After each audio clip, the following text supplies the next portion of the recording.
lo expuesto por la jueza.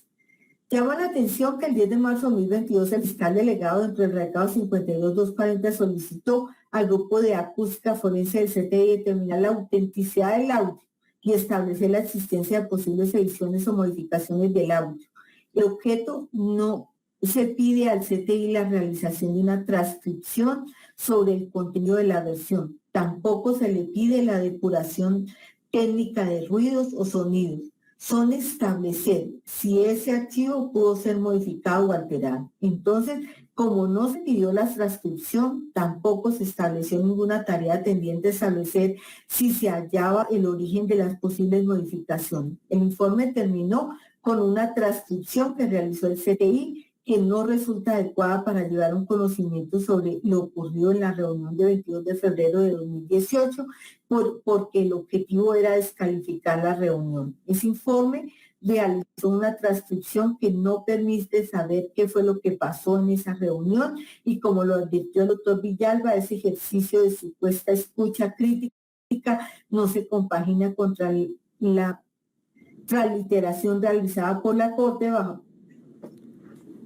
Aquí hay algo muy grave. Realizado bajo la instrucción de la Corte. De esas transcripciones surgieron dos versiones de lo ocurrido el 22 de febrero de 2018 en la cárcel Picota, procediendo a obtener un concepto de un perito técnico, doctor Paul Cifuentes, licenciado en Filología Inglesa de la Universidad Nacional, el cual encontró, como era de esperar, en el primer hallazgo, que la actividad desplegada por el funcionario del CTI, que consistía en la supuesta escucha crítica, había sido un ejercicio secundario y por tanto que no se había hecho con el debido rigor técnico y científico y por supuesto esto genera que el contenido de su transliteración o de su más creíble, el realizado por la entidad que contrató. Perdón, un momento. Y de esa transliteración fuera menos precisa, resultando el ordenado por la Corte más creíble. Además que existió una diferencia sustancial entre lo consignado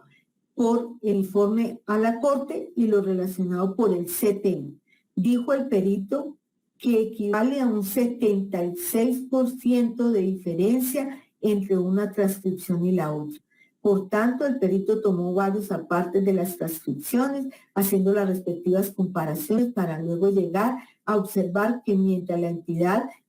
a la que remitió la Corte realiza un estudio en contexto de la conversación, logrando, como dice el perito, construir un marco lógico de interpretación, el CTI omite este paso técnico, llegando a conclusiones absurdas y carentes de sentido en el hilo conductor de la conversación. Refiere que ese estudio lo más relevante es la supresión por parte de los investigadores del CTI de palabras esenciales para la demostración del actuar delictivo de parte de Uribe Vélez, las cuales pone presente el informe y son evidenciados en audiencia. Respecto a lo señalado por el fiscal delegado de los 6 videos encontrados, identificando además que los videos no presentan cambios o alteraciones en la línea de tiempo entre audio y video, permitiendo observar el movimiento de los labios con las palabras que mencionan, ya que la calidad del video permite visualizar con claridad su rostro y sus expresiones. Además, la fecha que registra en la grabación de los videos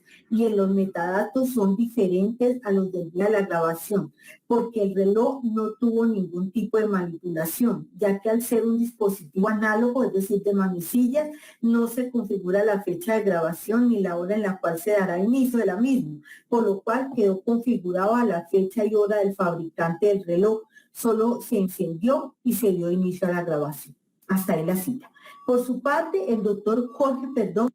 presentó estudio de perito experto que cotejó la transliteración de la entrevista que realizó el técnico designado por la Sala de Instrucción de la Corte Suprema de Justicia y la presentada por la Fiscalía General de la Nación, donde concluye que es más creíble la transliteración ordenada por la Corte Suprema de Justicia e incorrecta la que realizó el CTI. La principal conclusión a la que llevan todos los resultados expuestos es que, sin lugar a duda, la transcripción realizada por la Fiscalía General de la Nación y la transcripción realizada por RTVC son diferentes en su forma lingüística y en su significado. Así lo demuestra, en primer lugar, la medición automática de similitud léxico-sintáctica, cuyos resultados permitieron concluir que cerca del 76% de las expresiones usadas en cada transcripción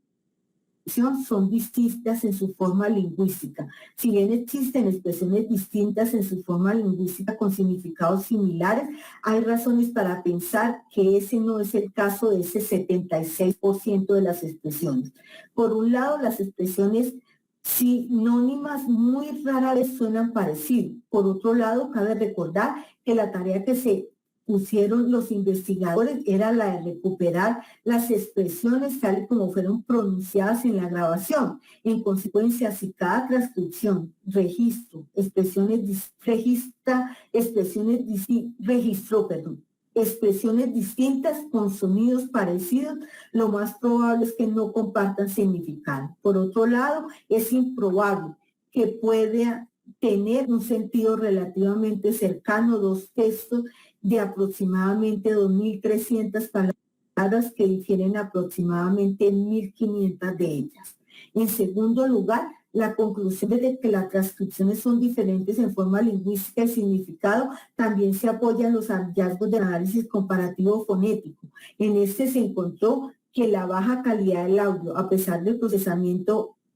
aplicado en cada caso para mejorarla, no permite el reconocimiento inequívoco de las expresiones lingüísticas y que debido a ello era evidente que los investigadores debían recurrir en ambos casos a criterios lingüísticos adicionales y completar la transcripción en los fragmentos del audio que eran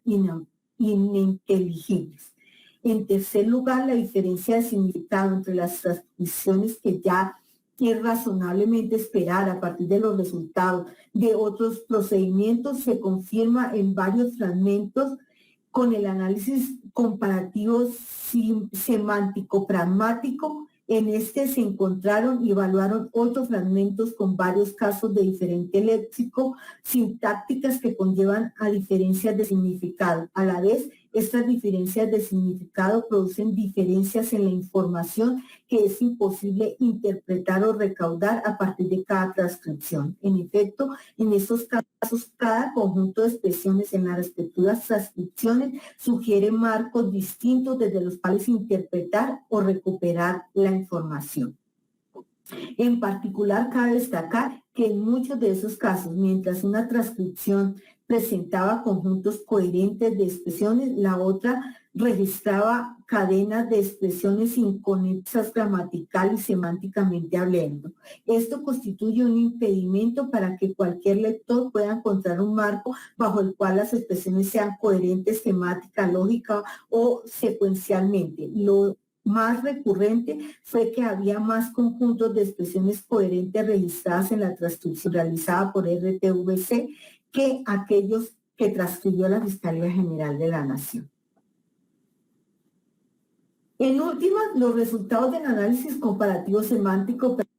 pragmático permiten concluir que a pesar de que ambas transcripciones presentan deficiencias gramaticales o semánticas que resultan impiden la interpretación y recuperación de información a partir de varios fragmentos, resulta ser más informativa en más casos la transcripción realizada por RTVC. Esto fue gracias a que en la mayoría de los casos analizados eran más claramente recuperables los contextos y los conocimientos compartidos necesarios para interpretar las expresiones registradas. Además, en esta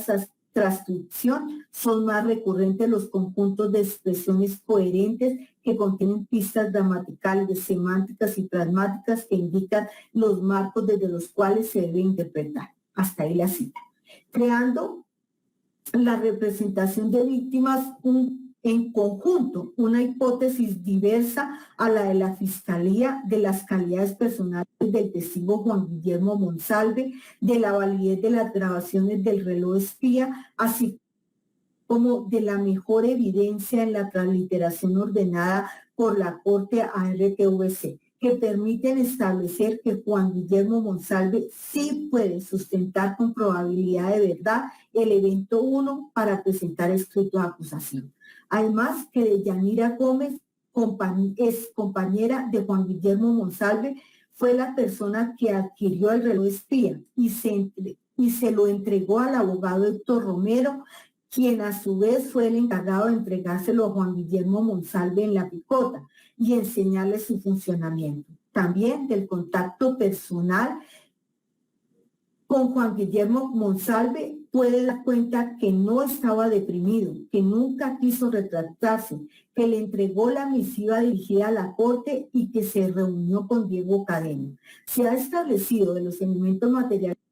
probatorios practicados por la Sala de Instrucción de la Corte Suprema de Justicia, la Fiscalía Sexta y Tercera que Diego Javier Cadena Ramírez, a instancia de los señores Enrique Pardo Hachi, con la intervención de Ricardo Williamson y Victoria Eugenia Jaramillo, concurrió a la cárcel La Picota a entrevistarse con el testigo Juan Guillermo Monsalve en varias oportunidades, con